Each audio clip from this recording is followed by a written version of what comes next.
በቅርቡ በሁለት ወር 3 ወር ጊዜ ውስጥ ትብብር ለህብረ ብሔራዊ ዲሞክራሲያዊ ፌዴራሊዝም የሚል ወይም ትብብር የሚል እንትን ተካሂዷል አይደል? ከ12 እስከ 16 ያሉ ፓርቲዎች ናቸው ባልሳሳት። እዛ ውስጥ እርሶም አሉ፣ ፓርቲውም አለ። ሊቀመንበሩ ኦሮሞ ነጻነት ግንባር አቶ ዳውድ ኢብሳ ናቸው። እርሶ ዋና ጸሐፊ ነዎት እዛ ውስጥ።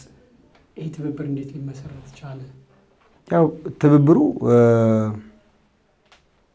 ብዙ ጊዜ የሚነገር ነገር አለ። ያው ታውቃለህ ኢትዮጵያ ውስጥ በየብሔሩ የተደራጁ ከመቶ ምናምን በላይ ፓርቲዎች አሉ። አሁንም ገና እየተደራጁ ያሉ አሉ። መጀመሪያ ደግሞ እዚህ ላይ መናገር ፈልገው ነገር ለምንድን ነው በየጊዜው የሚደራጀው ሰው? ቅድም አንስተው ነበር በገደምዳሜ የብሔር ፖለቲካ አደገኛ አይደለም ወይ ምናምን የሚለው። ለምንድን ነው የሚደራጀው? አየህ የሚደራጀው በዚህ 27 ዓመት ውስጥ ሰው የተማረው ምንድነው መሰለ? አንተ ከሆነ ብሔር ትሄዳለህ፣ ስልጣን ትይዛለህ፣ የምታለማው ብሔርህን ነው።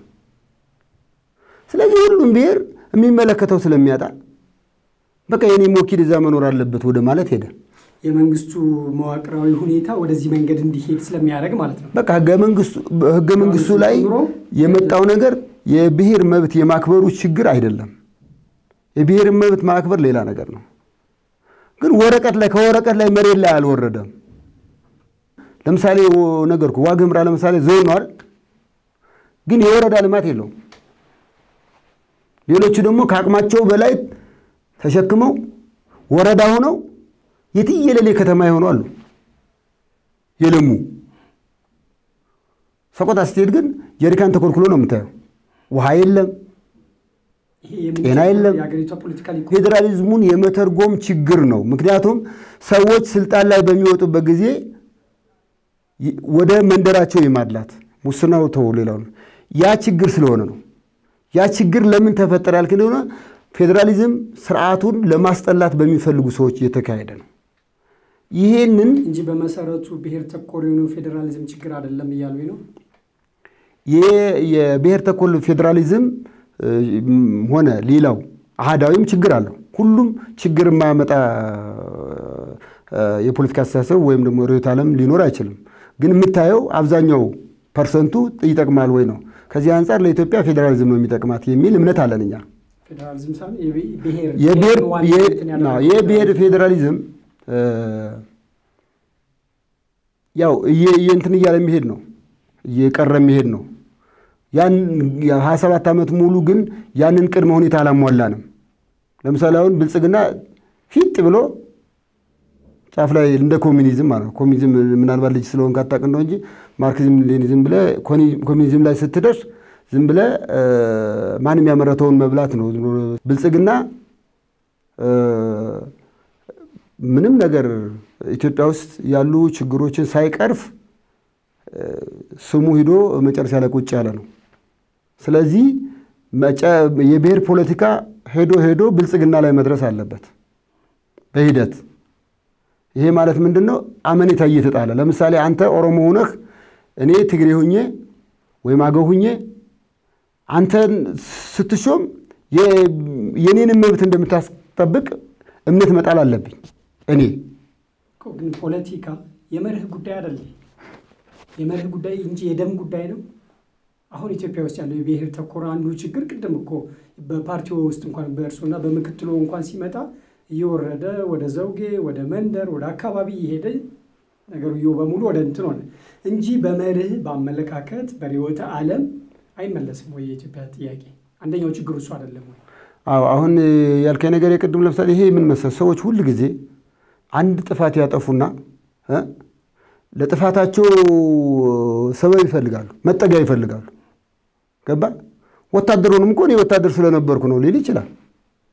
ወይም እኔ ውጭ ሀገር ስለኖርኩኝ ሌላ ዜግነት ስለነበረብኝ ነው እንዲህ የሚያደርጉብኝ ይላል። እኔ ጥፋተኛ ነኝ ላለ ማለት ነው። ሰዎች ሰበብ መፈለጋቸው አይቀርም። እውነቱ ነገር ግን ሌላው ተመልካቹ ወይም ሌላው ህዝቡ ግን እውነቱን የሚያጣራበት መንገድ ነው ትልቁ ነገር።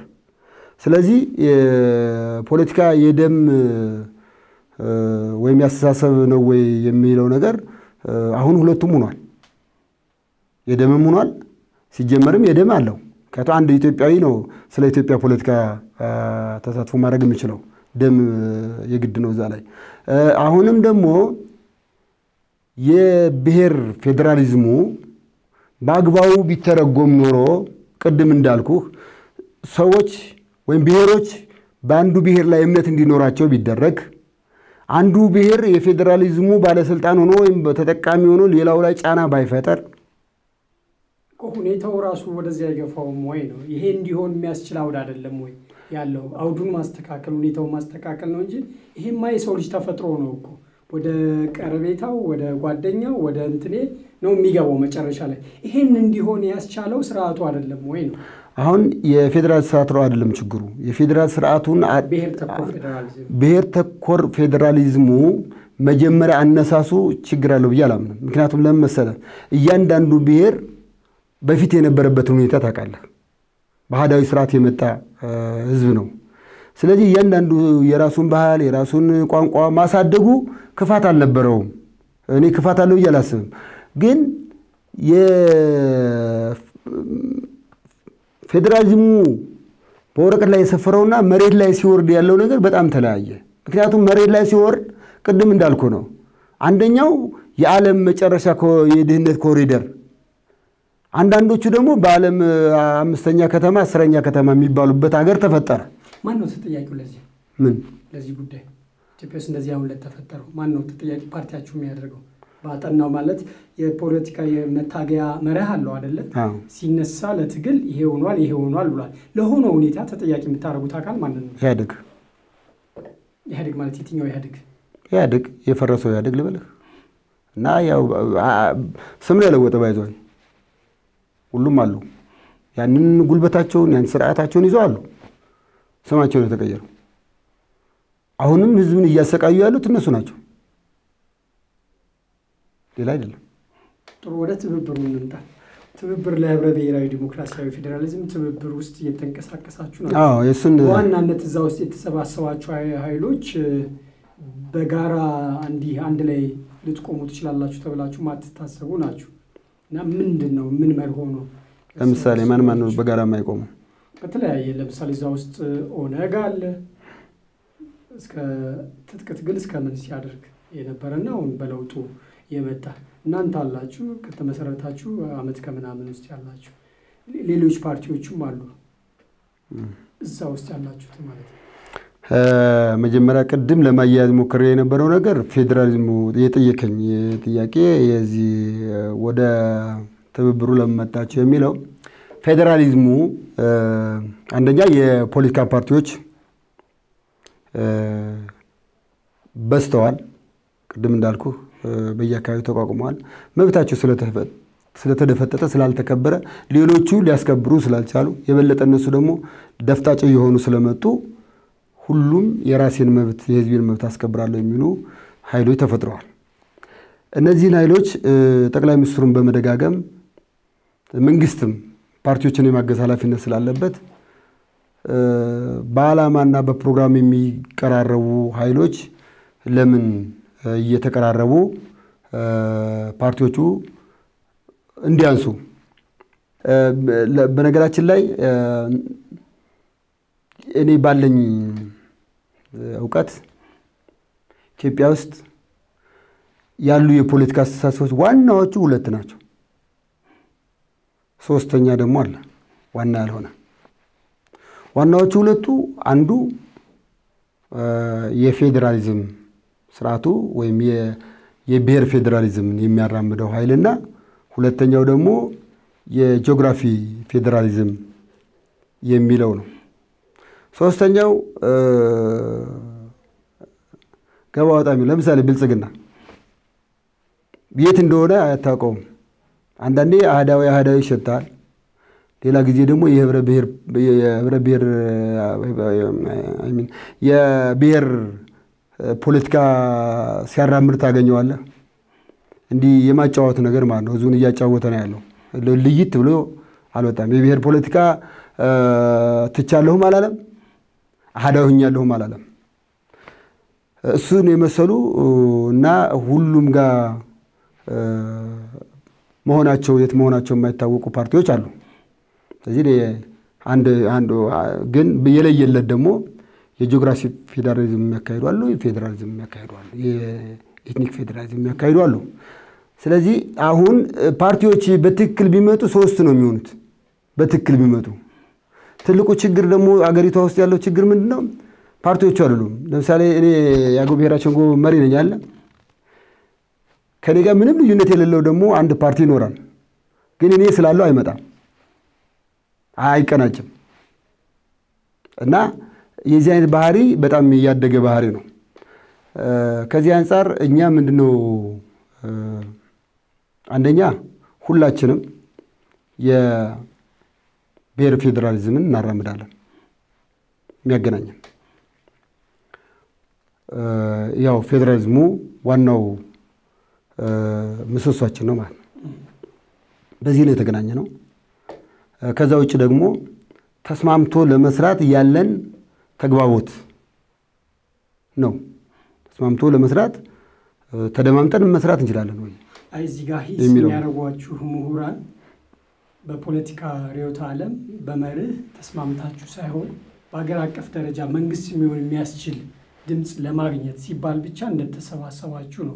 የርዕዮተ ዓለም የአመለካከት የትግል ሂደት የስትራቴጂ ታክቲክ የሚሉት ነገር ላይ ሳትመጡ ያ አንድ ላይ የሚያሰልፋችሁ ነገር ሳይኖር ግን ገዢውን ፓርቲ በስልጣን ተወዳድሮ መንግስት መሆን የሚያስችላችሁን ድምጽ ከየአካባቢው አግኝቶ ወደ ስልጣን ማማ ለመውጣት ነው። ስለዚህ ቀጥሎ ነው የነሱ ደግሞ ግጭት የሚፈጠረው የሚል ሐሳብ ስለሚያቀርቡ ነው።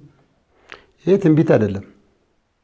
ለዚህ አሁን የሞራን ጥራት የሚያስፈልገው ማለት በኢትዮጵያ ውስጥ መሰባሰብ መጣላት ያው አመላችን ነው። ስለዚህ ይሄንን አሁን ሞራን ማለት ሞራን ብቻ ሳይሆን ገበሬዎችም ያውቁታል፣ ተማሪዎችም ያውቁታል። ይሄን ላለማድረግ ካለፈው መማር እኛ ይሄንን ነው። ሁለተኛ ከ10 ፓርቲዎች አዲስ ከገቡት በስተቀር 10 ፓርቲዎች ቢያንስ ለ6 ለ7 ወር ከፍተኛ የሆነ አንዱ ያንዱን ፕሮግራምና ዓላማ የማጥናት ርዕዮተ ዓለሙን ሌሎች ሁሉ የማጥናት ነገሮችን አካሂደናል። በዚህ በትብብር ውስጥ በትብብር ውስጥ ካለነው ውስጥ ማለት ነው። አዲሶች ገብተዋል። ግን ዋናው ቀደም ብሎ ለረጅም ጊዜ በረጅም ሂደት ከ6 ወር ያላነሰ ሂደቶችን አካሂደናል። ማለት ከኦነግ ጋር የነበረው መጀመሪያ ኦነግና ሌሎች 10 ፓርቲዎች 9 ፓርቲዎች ድርድር ነበር። የኛም አሁን የለቀቀው ምክትሉ ሸንጎን ወክሎ ከአንድ ሌላ ስራ አስፈጻሚያችን ጋር ሲደራደሩ ነበር። በምን አጀንዳ ማለት ያው አብሮ ስለመስራት በሚያስችሉ ሁኔታዎች ላይ ሰፊ የሆነ ግምገማው ተካሂዷል። ፕሮግራማችን ተገምግሟል፣ ፕሮግራማቸው ተገምግሟል። እያንዳንዱ ያስሩም አንዳችን ያንዱ ለማወቅ ዕድላችን ወደፊት ሀገረ መንግስት ሲመሰረት ብንመሰረት ምን አይነት ስትራቴጂ እንደምንከተል ሁሉ ተመሳሳይ የሆኑ ነገሮችን አውቀን ነው የገባ ነው። ቅድም ያነሳው ስጋት የሁሉም ስጋት ነው። ይሄ መገናኘት መበተን በተቻለ መጠን በጣም ያልጠበቀ ግንኙነት ነው ያደረግነው። ይሄ ማለት ምንድነው? አንዱ አንዱን አስሮ የማይይዝበት። ስለዚህ ከፈለገ የፈለገውን ሁኔታ ማራመድ እንዲችል ማለት ነው። ትብብር ነው ትብብር ነው። ካልሆነ በቃ ትብብር ነው። ኢቭን ስልጣኑ ራሱ በጣም አጭር ጊዜ ነው። ተግባርታችሁ እየሰራችሁ ናቸው። ከሊቀመንበሩ ከአቶ ዳውድ ኢብሳ እርስዎ ዋና ጸሐፊ ኖት። በዛ አይነት ሁኔታ እየተነጋገራችሁ እየተግባባችሁ ያ አሁን እንትኑ የሂደት ላይ ነው ያለው። ምርጫ ቦርድ ላይ ምስክር ወረቀታችን አልተሰጠንም። የትብብሩ ግን ሁሉም የእውቅና የምርጫ ቦርድ ሰርቲፊኬት ያለው ነው በየግሉ። ስለዚህ እያንዳንዱን ነገር እንነጋገራለን። አዳዲስ ፓርቲዎችም እየገቡ ነው። እነሱም ሲገቡ ሁላችንም አውቀን ነው የሚገቡት። ጥሩ ግንኙነት ነው ያለን። እኔ አሁን ማወጣበት እንከን የለም በግንኙነታችን ላይ። ምናልባት አሁን በቅርቡ የገቡ አዳዲስ ፓርቲዎች አሉ ሲሉ በኢትዮጵያ ፌዴራላዊ ዴሞክራሲያዊ አንድነት መድረክ ወይም በመድረክ ጥላ ስር ተሰባስበው ከነበሩ 4 ፓርቲዎች 3ቱ ወደ እናንተ እንደገቡ ይጠቀሳሉ። አንደኛው አረና ትግራይ ለዲሞክራሲያዊና ሉዓላዊነት አረና ፓርቲ፣ ሁለተኛው የኦሮሞ ፌዴራሊስት ኮንግረስ ኦፌኮ ፓርቲ፣ ሶስተኛ የሲዳማ አርነት ንቅናቄ ሲያን እንደገቡና ነገር ግን የኢትዮጵያ ሶሻል ዲሞክራሲያዊ ፓርቲ ኢሶዴፓ በፕሮፌሰር በየነ ጴጥሮስ የሚገኘው ግን እንዳልገባ ይገለጻልና ምንድነው ምክንያቱ? መድረክ አባላት ወደ እናንተ ሲመጡ መድረክ ፈርሶ ነው ወደዚህ ትብብር እየመጣ ያለው ወይስ መድረክም ኖሮ እንደገና ትብብሩ እሱ ስላልገባኝ ነው? ብዙ ዝርዝር መረጃ መስጠት አልችልም። ግን ምንድነው ፕሮፌሰር በየነም ስለመቅረታቸው እርግጠኛ አይደለሁም። ያው እኛ ጋር በገባው ማመልከቻ ግን እንዳልነበሩ ኢንፎርሜሽኑ አለኝ። ብዙም እንትን ስላላልኩ ዞሮ ግን ትላንትና መጥተው ሊሆን ይችላል፣ ነገ ሊመጡ ይችላሉ። ክፍት ነው። ስለዚህ አሁን በዛ ጉዳይ ላይ ብዙ ስላልጨረስን ማለት የሆነ ገብተው ያለቀ ነገር አይደለም። ባላለቀ ነገር ላይ ብዙ መረጃ ባልሰጥ ደስ ይለኛል፣ እንዳልሳሳት ማለት ነው። አንተኑ ነው አሁን መድረክ ከምርጫ 2007 በኋላ ወይም ከ97 በኋላ የተመሰረተ ይቅርታ መድረክ አይፈርስም። መረጃው የመድረክ 3ቱ ፓርቲዎች እናንተ ጋር ሲገቡ መድረክ ፈርሶ ነው ወይ? አይመስለኝም። አይደለም ፈርሶ ሳይሆን የሆነ ሌላ ፓርቲ ጋር የማያሰራ ምናምን ህጋቸውን አሻሽለዋል ይመስለኛል በቅርብ ጊዜ። ስለዚህ መድረኩ እንደ መድረክና እንደ ግል ፓርቲ የገቡ ይመስለኛል። በጣም በቂ መረጃ ሲኖረኝ ብነግርህ ይሻለኛል። ጥሩ። ሌላኛው ከዚህ ቀደም ከዚህ ትብብር በፊት ደግሞ በመቀሌ ወይም በህወሓት ጋባዥነት በተካሄደው የፌዴራሊስት ኃይሎች ጥምረት ለሀገራዊ መድን የሚለው ውስጥ አስተባባሪ ኮሚቴም ነበሩ እርስዎ። ከዛ እንትን ውስጥ በምን ምክንያት ሊወጡ ቻሉ? በምንስ ነበር መጀመሪያ የተሰባሰባችሁት? እስቲ ውስጥ ወደሱ እንምጣ። ያው የመቀሌ ላይ 2-3 ጊዜ የተካሄደው የፌዴራሊስት ኃይሎች መድረክ ላይ ተካፍያለሁ። ኮሚቴም ነበርኩ። ዓላማው አሁን ካለው ከትብብር አሁን ከፈጠርነው ትብብር የተለየ ዓላማ የለውም። ያን ጊዜ ከ10 ፓርቲዎች ጋራ እዚህም ያደረግን ነበር። እዛ ጋር አብዛኛው የምናደርጋቸው የነበሩ ፓርቲ ለመመስረት አልነበረ ወይ ቅንጅት ለመፍጠር አልነበረ። ዋናው የፌዴራሊዝም ስርዓቱ እንዴት ይቀጥላል በሚል የተለያዩ ፓናሊስቶች የሚቀርቡ ጥናታዊ ጽሁፎች ላይ የሚቀርቡ ዝግጅቶች ላይ መቅረብ መካፈል ነው እና የራሳችን ድርሻ ለፌዴራሊዝም ስርዓቱ የሚገባንን በመካፈል መወጣት ነበረ። ስለዚህ እስከ መጨረሻው ፌዴራሊስት ኃይሉ ጥምረት እስኪሆን ድረስ አብረን ነበርን እና ብዙ ሰዎች በአጋጣሚ ሁለቱም በተቀራራቢ በቀናት ልዩነት ነው ጥምረት የፈጠሩት።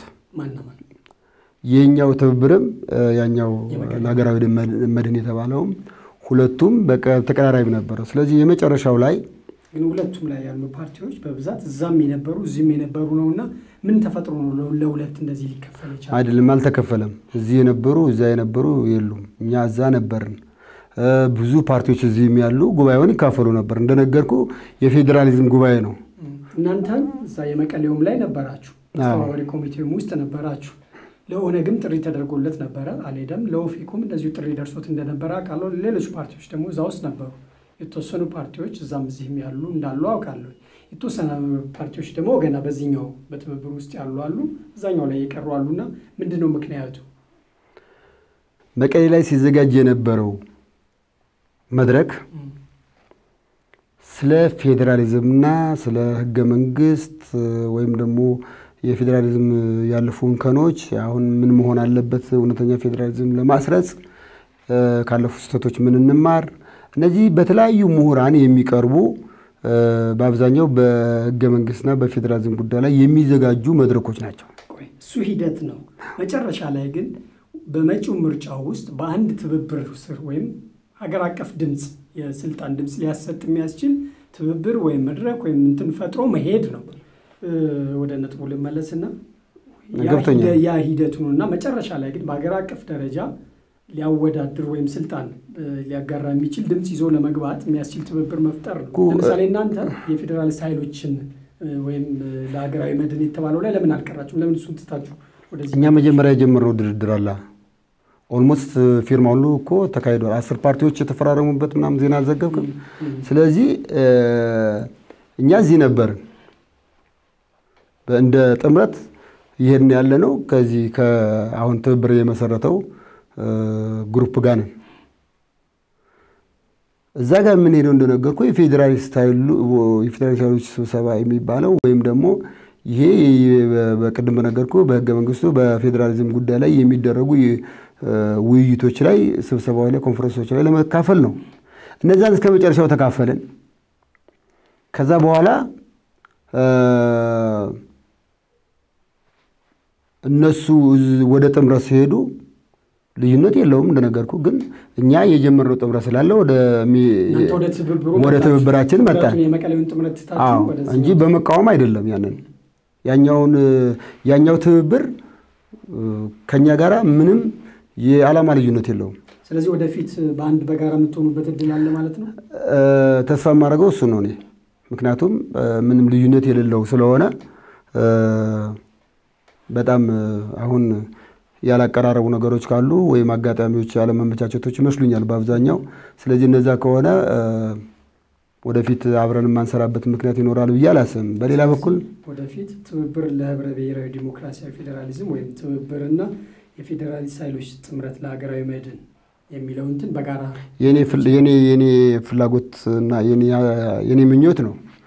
ግን የኔ ብቻ ስላልሆነ እዛም እንደ 28 ፓርቲ አለ እዚህም አለ።